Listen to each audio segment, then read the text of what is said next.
What's good, you guys? You know who it is, man. It's your boy, Mr. Relentless Lex, and I'm back like I never left this mother. Yes, sir.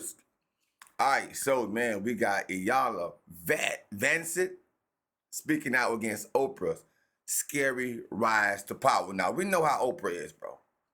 We know Oprah is one of the higher-up elites, and she gained her power over doing certain things, allegedly. So now Miss Vanzant is speaking out saying, let me tell y'all a thing or two about Oprah that y'all didn't know.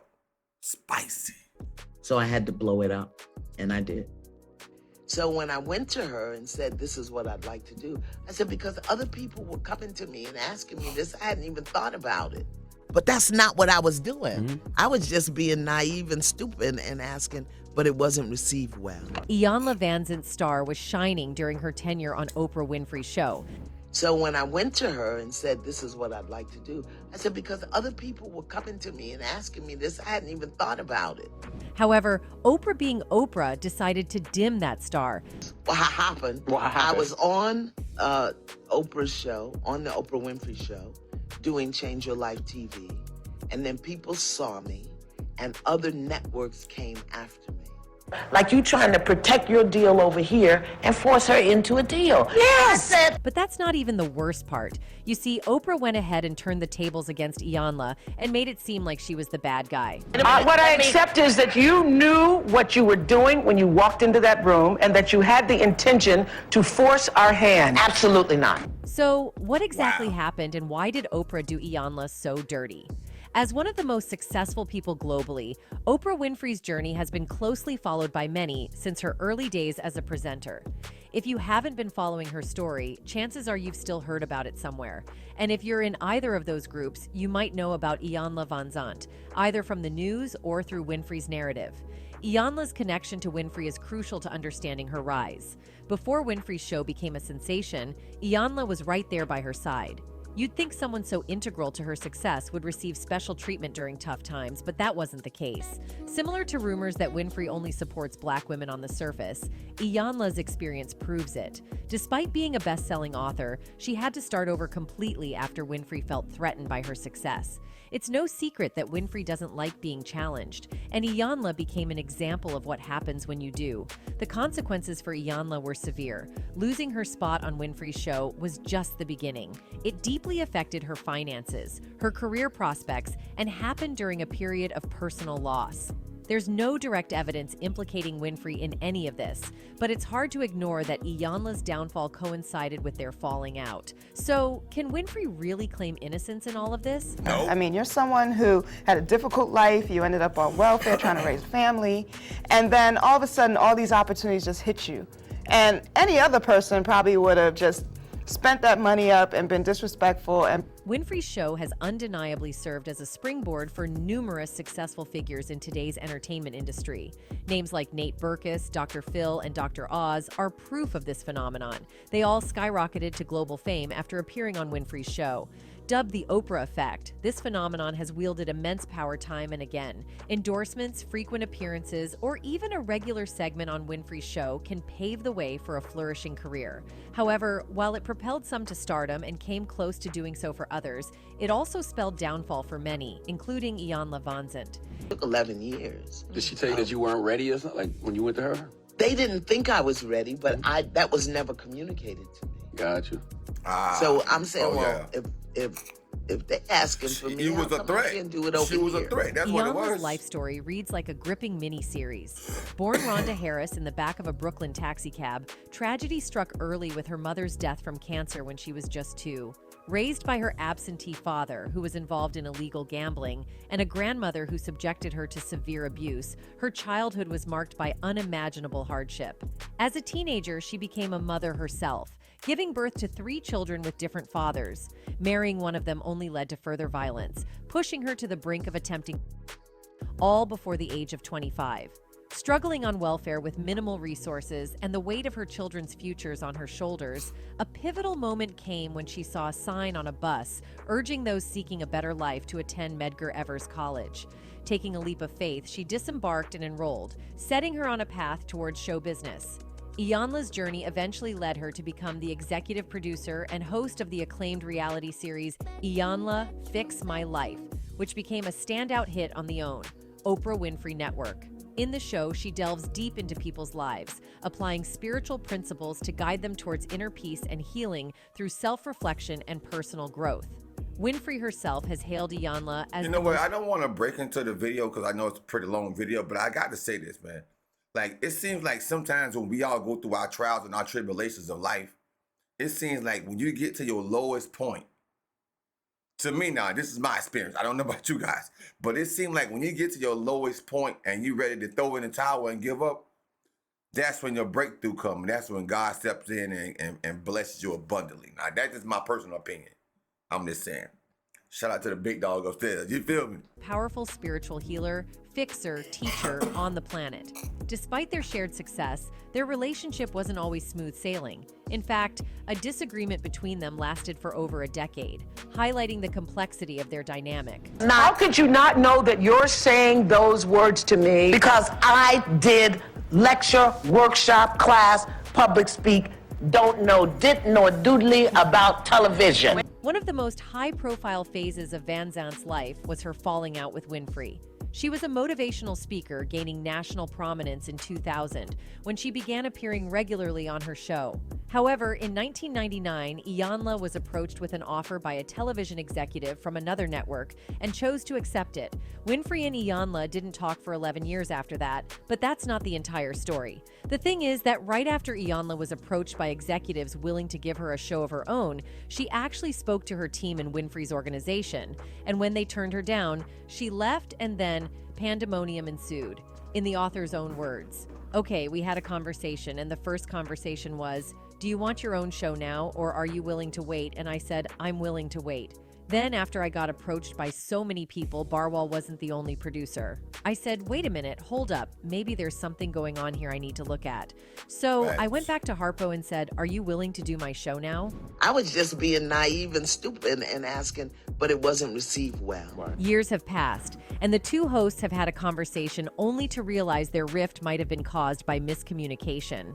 Talking about the situation, Iyanla said, I know that I said I would wait, but let me tell you why. And that's where I made my mistake, because I went into this long explanation about how everybody had approached me, and I think I'm ready now, and blah, blah, blah, not knowing the nuance in the business that they received that as me trying to leverage a deal. And they were insulted and offered the invitation not to come back. Was in the industry, when you go to somebody and say, you know, this network is offering me this, what are you going to offer me? But that's not what I was doing. I was just being naive and stupid and asking. Then, after over a decade of not talking, Iyanla was called up by Winfrey to come on her show so that they could air out their differences. Now, this is messed up because everything happened behind closed doors. So wouldn't it only be appropriate that it gets sorted the same way? But no, the more famous one of them had other plans. She had Iyanla come on her show and manipulated the conversation until Iyanla had to repeatedly admit she made the mistakes. Iyanla explained on the show that she learned many lessons from her experience working with another network. It shook me to my core, she says. I was also hurt and guilty about the way I left here. Hurt that I didn't understand what I had done, and guilty because my story is, I always do the wrong thing. This insecurity led Iyanla to make assumptions that allegedly compounded the situation. When you said, bless you, go forward, that's not what I heard, Iyanla tells Winfrey. What I heard was, you did the wrong thing and you're being punished. You were not coming into that meeting to get us to make a decision for doing a show for you? Yes, but not with that connotation of do it now or I'm going here. That wasn't the only show she even had to admit it. She also did on other major platforms. I violated some protocols in the industry because I just didn't know, Vanzant, who says she grew up in the hood, told The Breakfast Club. I didn't have a manager. I didn't have an agent. I was going up to talk to people like they was at the Key Food. And so not understanding that about me and being in this industry, it was assumed that I was leveraging, which I wasn't. I didn't even know what that stuff was. I just asked for what I wanted. I was just being naive and stupid in asking. But it wasn't received well, Vanzant explained. and that created a breakdown in communication. But we were able to repair that. It took 11 years. They didn't think I was ready, but that was never communicated to me. So I'm saying, well, if they asking for me, why can't we do it here? But how we know she might have been forced to push the storyline that painted Winfrey in the best light is that she had told the story from a different perspective in a prior interview. On the Tell Me More show with host Michelle Martin, Iyanla said, "Well, here's what I think. I think that as an up-and-coming, as a protege, a certain level of loyalty is required of you, expected of you, and I didn't demonstrate that level of loyalty. And I think that would be true for O. I think had I stayed, it would have been true for Barbara Walters. I mean, look at the big rift that happened when Star left The View." This implies that the reason Winfrey was so willing to cut her loose was because she believed Iyanla owed her loyalty, even at the expense of progressing her own career. But what completely sealed the deal in this interview was when she mentioned that she actually didn't have one conversation with Winfrey when all of these went down. She said, "Well, let me say this. And this is why what you heard in the clip when I said I didn't know it was about me. I never had a conversation with O ever. People thought that we were best friends and we went to lunch all the time. I had never had a conversation with her. So all of this that translated happened between me and her lawyer, me and her EP, not between me and O." Tell me you see how Iyanla's story on her own is vastly different from what she said on Winfrey's show. Well, several fans noticed it, and they've been calling her out. One user's take was, "And whose fault is that? O is a buck dancing coon that decided to do what she did. Look at all the folks she put on. Dr. Oz, Dr. Phil, Rachel Ray, Suze Orman, Nate Berkus, etc. What's the common denominator? Iyanla Vanzant is the only black person that she put on, barely."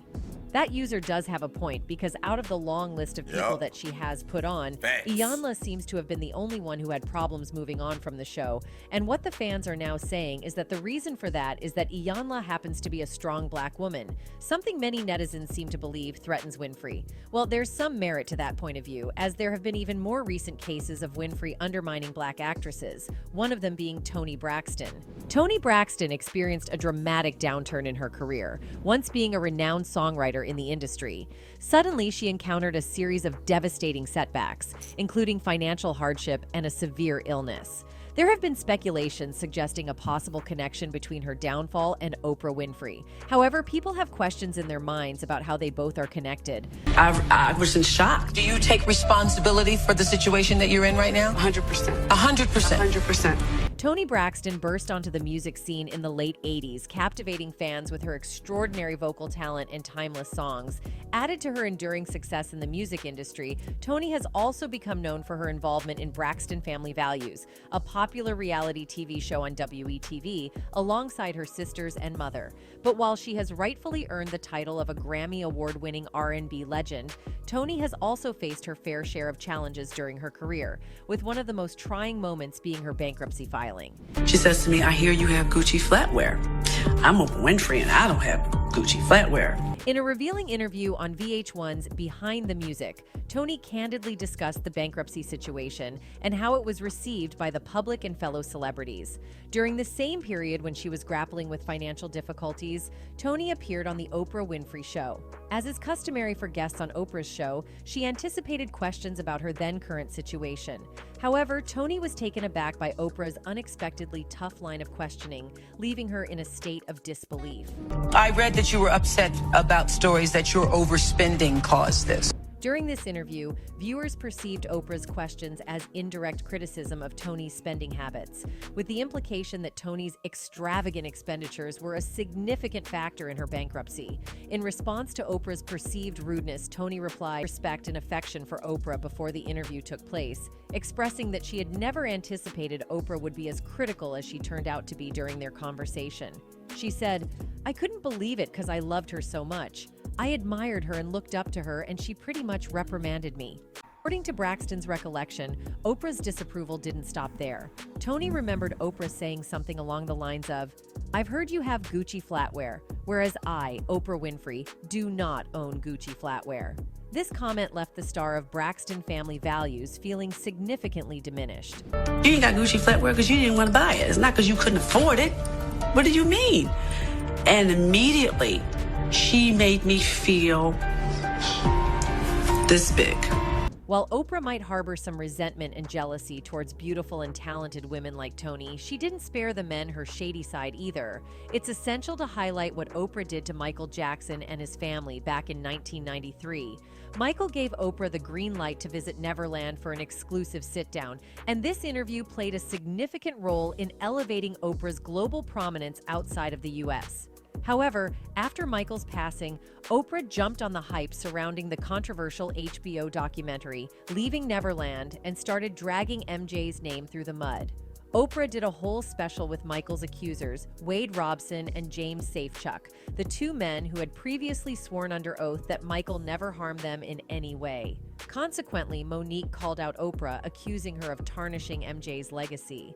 After catching heat for that special, Oprah defended herself, saying she was just trying to shine a light on the pattern of seduction that SA offenders use and expose a larger problem in the entertainment industry. Following this, in 2012, Oprah used one of Jackson's grieving children for personal gains. She released a tell-all interview with Jackson's daughter Paris for the OWN network, while alleging that it was for the good of the budding star's burgeoning career.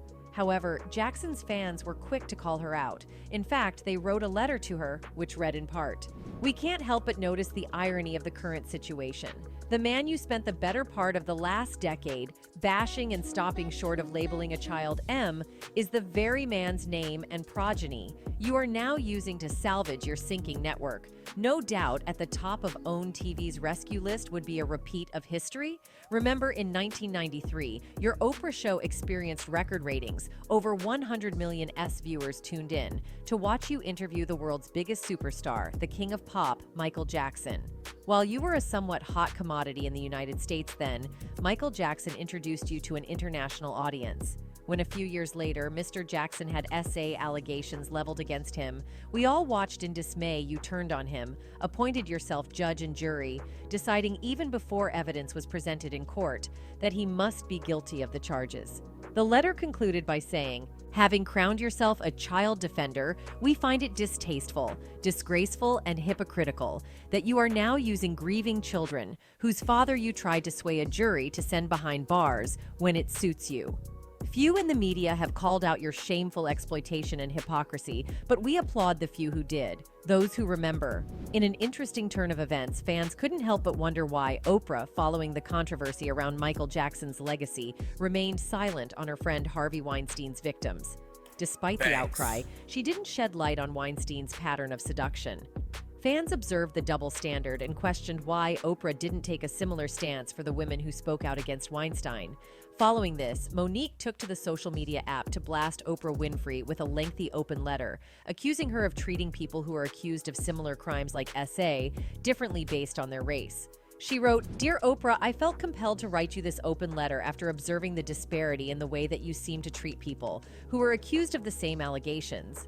You did an interview on the CBS Morning Show and were asked about Harvey Weinstein by Norah O'Donnell, and you said as it pertained to him that you always try to look at the rainbow in the clouds, whatever is the silver lining. You also said, if we make this all about Harvey Weinstein, then we have lost the moment." She continued and pointed out that while Oprah Winfrey appeared to steer clear of claims against Harvey Weinstein, she hosted an HBO documentary, Leaving Neverland, where two men accused Michael Jackson of accusing them of SAing them when they were boys. Monique also mentioned that Winfrey signed on to executive produce a documentary featuring some of the roughly 20 women who accused music mogul of SA as well. Michael Jackson's family also rallied against Oprah, saying they were disappointed that she sided with his accusers and called her interview with them the ultimate betrayal.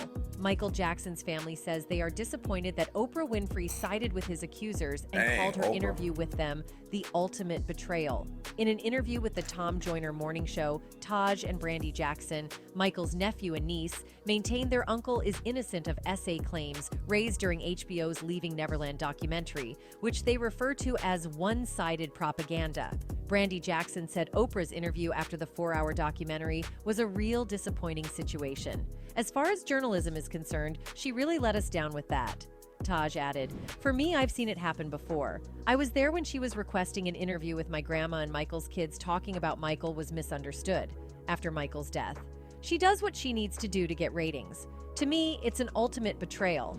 Anyway, as for Monique, Her insights into the matter were grounded in personal experience, as her career suffered a setback after her interactions with Oprah. To provide some context, in 2009, Monique gained considerable acclaim for her exceptional performance in Precious, a film directed by Lee Daniels and produced by Oprah and Tyler Perry. However, after fulfilling all her contractual obligations and looking forward to some quality time with her family, Oprah and Tyler insisted that she travel overseas to promote the movie without compensation. Politely refusing, Monique explained that she had already met the terms specified in her Lionsgate contract. Despite her explanation, Lee Daniels allegedly issued a warning, predicting unfavorable consequences for her. Unfortunately, he proved to be correct. The media soon portrayed Monique as a challenging and difficult presence on set. It was during this time that Monique came to realize the true nature of the people she was dealing with. I got labeled as difficult because I said one word, and that was no. Now, I said no to some very powerful people. What Tyler Perry showed me, Lee Daniels, Oprah Winfrey, and Lionsgate. When you don't do what we ask you to do, we'll take your livelihood. As if that's not bad enough, Oprah took a questionable turn, attempting to exploit Monique's trauma for ratings.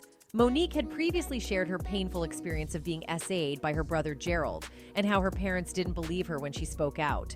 In 2010, Oprah devised a plan to invite Gerald on her show, even attempting to involve Monique. However, Monique declined, expressing her disinterest in being part of that episode, though she had no qualms if her brother participated. To Monique's astonishment, when the episode aired, Oprah not only featured Gerald, but also their parents, the same parents who had dismissed Monique's traumatic experience. Wow. This revelation That's hit crazy. Monique hard, prompting her to reach out to Oprah to address the situation. However, Oprah went silent. Eventually, they crossed paths at a Hollywood event, where Oprah attempted to downplay the situation, claiming she had no idea Gerald would bring his parents. Skeptical, Monique wasn't buying Oprah's explanation and suspected she was being lied to. Well, despite the drama and controversies surrounding her, Oprah managed to elevate her public image, garnering awards and praise for her charity work. In 2013, she even received the Presidential Medal of Freedom from President Obama, showcasing her resilience amidst the scandals and debates. Anyway, that's it for this video, folks. Man, Oprah, you was a low down dirty shame. Low down dirty shame. Now, I've heard some things about you, but that's true though. She take up for Weinstein, but won't take up for Mike. And to me, it's the skin tone. It's the skin tone. Everybody that she's put on is the other ethnic, the other color than what she is, bro. For real. Now, that just the facts. You can see like the writings on the wall with that one. With Miss Vanzant, I think she probably made a mistake, but Oprah knows she was probably still getting her feet wet. And no, she didn't know exactly the ins and outs. She said she didn't have a manager. She didn't have nobody to kind of show her. You know, she was just kind of doing her own thing and going for what she felt like the choices that she was making was correct. And Oprah knew that, man. But when Oprah said, "Go ahead, have a good time with your life," she was being sarcastic, man. She didn't really wish her the best. No, she didn't really wish Miss Vanzant the best. She was being sarcastic though. She really was saying, "You'll be back, flat on your face, and I ain't gonna help you." That's crazy, man.